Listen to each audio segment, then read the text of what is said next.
So we're going to start off the morning with Mr. Dan Gagnon. He's President and CEO of Gowest Gold. Certainly no stranger to the mining business here. Dan's going to provide a progress report on the upcoming Bradshaw Deposit's mine restart and production plan, as well as its exploration plan. Dan?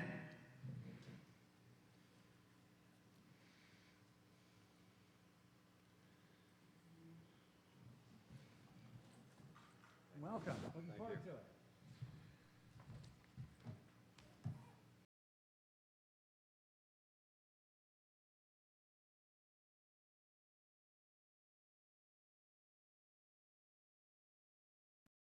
Project here. So I first want to thank Glenn and the organizing committee for giving me the opportunity to speak about the project, the Gowest project, and I also want to thank everybody that are in attendance today to listen to the project. I think there's quite exciting times coming for Gowest and this company. So I'll get going. If some of you are not familiar with the Gowest project and the Gowest property. You got it? Yeah. Okay, let's go to the next slide. Okay.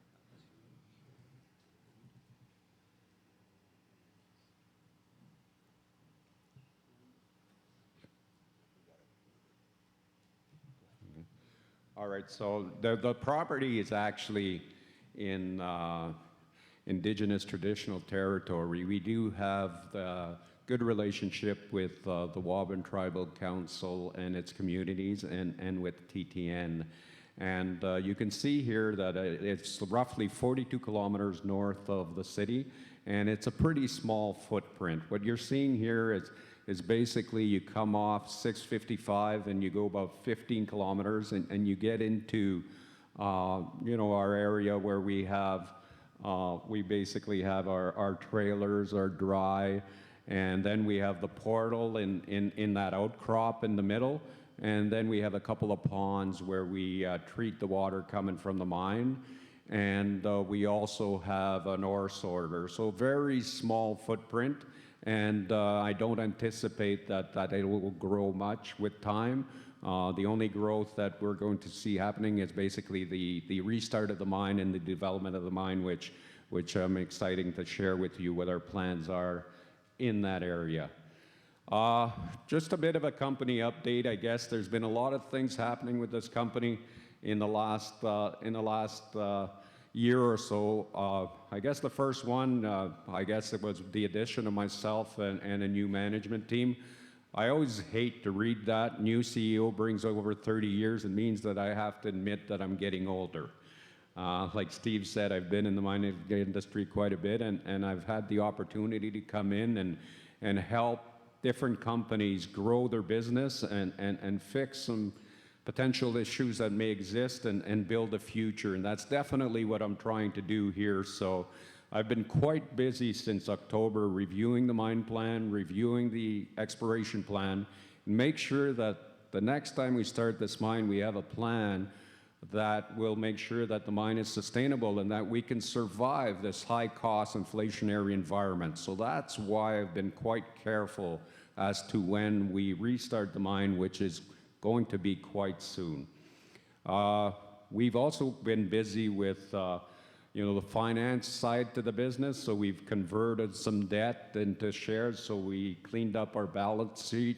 We've worked with some of the vendors that we've had in the past that Gowest owed money, and the big one is that once we revisited the plan and basically built a 3-year detailed plan out of a 7-year reserve, we were able, or I was able, I guess, to go to our main Chinese shareholders and other shareholders and share the news, share the plan, and they got quite excited, and the money is starting to come into the Gowest bank account, I guess, to restart the mine. So we have a commitment of $19 million to get me going, and then there is more commitment coming from our main shareholders, and I will also be out there to try and raise some flow-through funding at some point to make sure that we can continue with the exploration and we can continue to grow the mine life. The positives of this deposit is we have a 1,500 ton per day permit. We have all the environmental permits that we need to carry on with the mining. And the plan that we developed, the 3-year plan, is basically building a 1,000 to 1,300 ton per day mine at a grade of roughly 6 grams per ton. So we're looking at restarting, like I said, as soon as possible. We have a great exploration potential. We have 120 square kilometers of prolific, of good geology on the Pipestone fault area. And so we also developed a 3-year exploration plan that I want to get going, sometime in June or sometime in July, as soon as we can gather some diamond drill companies and so on. So I think, I know that it's been a bit of a struggle with this company to get things moving and a little bit of start and stop, but we feel we're in a great position now to move forward. And I do have the support of our First Nation. I do have the support of our shareholders, our board, and also the community, as always. This is just our claim group. So I mentioned 120 square. So we do have some claims that are JV. We have JV partnerships with Transition Metals, but we do have quite a big claim group. And as you see, the stars is basically the Bradshaw Deposit and some other targets on the property that have good potential of yielding more ore. And there's a lot of land that hasn't been explored, and that will be part of our plans going forward. I'm going to try. I see Kevin is in the room here. He's worked on the geology there, but I'm going to take a stab at the geology, which was my past life, I guess. And simply, I guess in simple terms, this is a little bit of a core display. We were at a contact between mafic and ultramafic, and you see in the middle there's altered mafic flows, and basically that is what is hosting the mineralization at the deposit. There is some quartz veining here. You see some disseminated pyrite. We do have arsenopyrite in the ore, which creates another challenge, which I will talk to the relationships we have to be able to deal with that challenge with our deposit. This is some of the core, some of the good intersections that we had. From an underground perspective, the ore is, I call it quite friendly. It's quite vertical. We do have 2 trends, what we call the 80 trend and the 110 trend. And the vein is a quartz carbonate vein. And, the vein is roughly half a meter, maybe up to a meter. And that what makes it a little bit challenging from a mining perspective, because you're coming in with the big equipment, and then you're looking at traditional long hole methods and trying to mine that 2 meters wide. I have the experience at Heart Gold that we did that with some local contractors and did it quite well. And I'm convinced here that the ground is quite good, and we will be able to do the same thing here, and I'll show you a little bit when I go through the mine plan. Again, there's other areas. The other trend, 110, you see a slightly wider, again, good from a mining perspective. The veins themselves, again, they range, they can range in the 15 grams per ton, 10 grams per ton and better. But the fact that the vein is only half a meter or a little better, that's where we have to carve it out, like I mentioned, to make sure that we're able to minimize the dilution and send it to the processing plant to get developed. So when I joined the team, I definitely wanted to make sure that when we restart this mine, we have something that is sustainable. So our restart plan, in essence, in a short time, we will be producing quality long hole stope and development ore. So within a month of getting back, we will be sending ore to the mill. And when we developed the plan, I wanted to make sure that we had mining flexibility and that we have sustainable production, where we detailed a 3-year plan, like I mentioned, but we also continue to explore at depth, which is open, and we also continue to plan the mine as we go deeper. So what it means when we get back to action is we do have to do a bit of definition drilling from surface to make sure that we really understand the deposit and that we add some resources near term around the initial mining. We will be mining what Gowest had called the original bulk sample. That bulk sample produced about 30,000 tons, but it did not test the long hole stopes. It did not test big blocks. It was development ore only. So I'm looking forward to starting to take some of those blocks, and that'll be the first area that we mine, and we'll be continuing to mine later.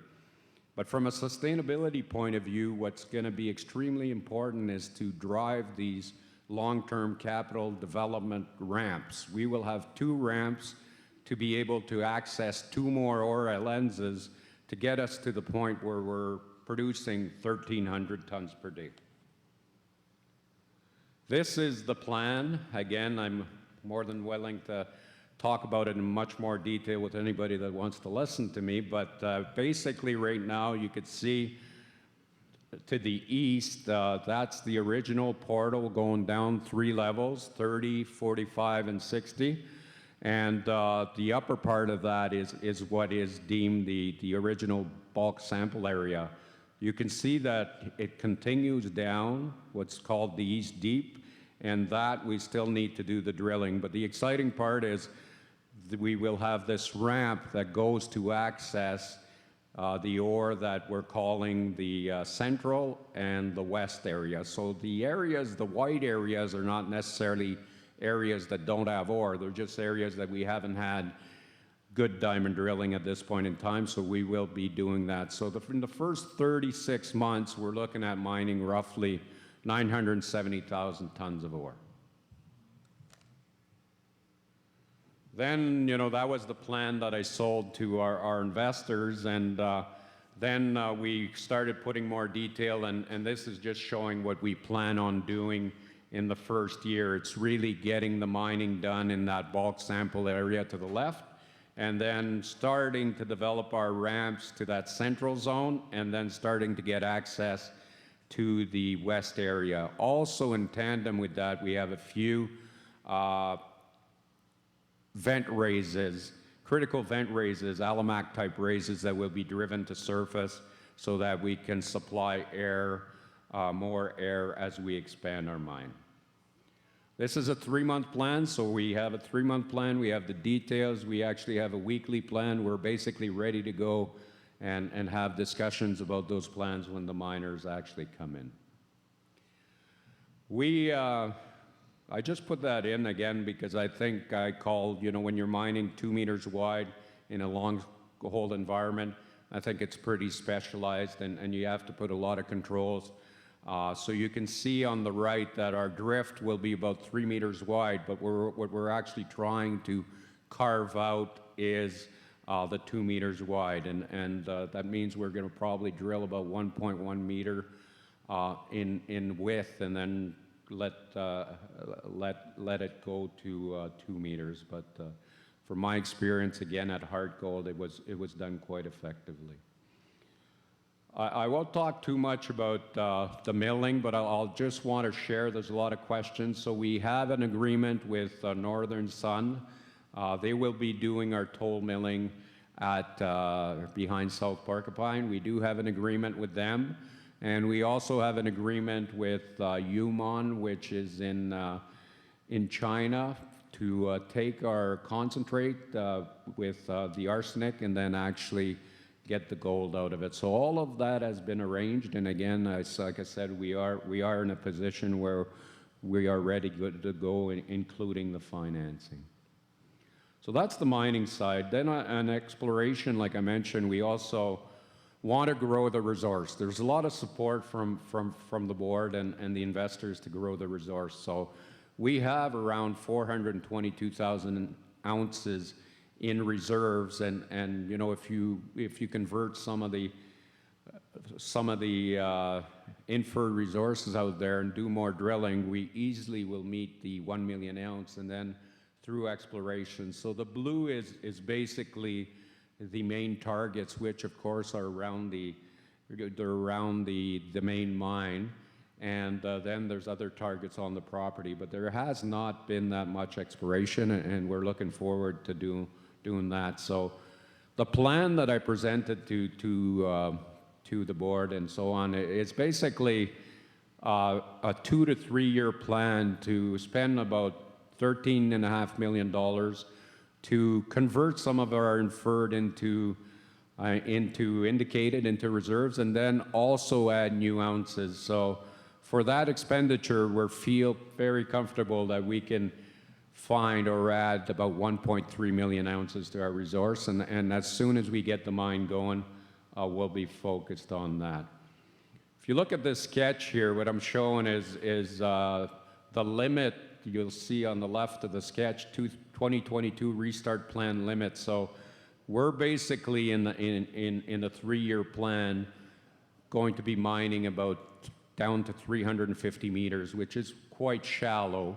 And then the continuing to the next 4 years after that, we're basically going to make ourselves down to about the 500 meter level, which is basically where we have the reserve base, the current reserve base. And then we will continue to explore. The next slide will show you that gap, that red gap. We did get some interesting values, 9.1 grams and so on, about 1,000 meters deep. So we are confident that it is open at depth, and there's probably some likelihood to find some more parallel veins as we continue with our exploration. You can see here, this is the main Bradshaw. So the picture I showed, the gap here, we are going to be focused in the next year to really put some holes in that gap so that we can define our future areas of mining after the first 7 years. So we're confident in that. Some of the monies that I just described to you are going to be used for that. And then there's other targets on the property, one called Sheridan Zone, where there's a couple of good holes there, and we're basically in red following up. We'll be working on that. There's a Roussain property named after a local geologist, Randy Roussain, that was actually my first boss when I got into mining many years ago. So, so it's named after him. And then another project, again, the Dow Zone. So we have a lot of opportunity to find more on the deposit. So in essence, I got 2 minutes to my 20 minutes. So in essence, I'm quite excited, and again, for me, it's a challenge to come in and take what I would call a dormant mine and put our fingers and really try to understand how we can tweak it to make sure that it adds value to our shareholders and to the community and to everybody that's involved. So I'm trying to build a mine, of course, that's going to generate net free cash flow. It's not going to do that in the first year. We're still building the mine, so we're putting a lot of capital in the ground, but we do have a plan that shows that within the first 12 months, we'll be at about 50,000 ounces, but then we're going to ramp up to a mine that is about 80 to 90,000. And that to me, with my experience, is the minimum you need. When you're mining a 6 gram per ton mine, you need at least 80 to 90,000 ounces to be able to pay the bills. If you got anything less than that, it makes it quite challenging. So I also need to continue to build our cash position, to continue to take care of some of the debt that is outstanding, but I think there's great potential here. And I did make a comment about the timing of the restart, so I feel quite comfortable that, and we're in the planning process, that we will restart this mine within the next couple of months. My next step is to hire some people to help me out to continue planning the mine and develop the mine. I know it's challenging out there. There's a lot of competition for people, but I think, you know, being a local mine and a new project with what I believe is a long life is attractive to a lot of people. But as I continue to plan this mine, I am very careful, and everybody in this room knows that inflation is out of control, gas prices are out of control, and so on. So I want to make sure that when we restart this mine, we're in a position, it's in a good position that it's going to be a low-cost producer, and it's going to add value for our shareholders. So I think we're there, and we're going to see this mine open in the next little while. Thank you very much for listening to me.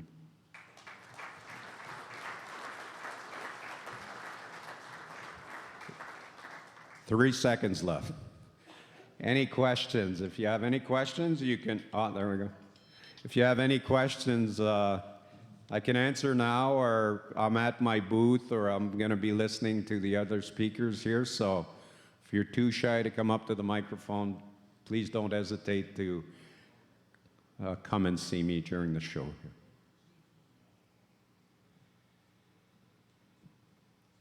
All right, thank you very much.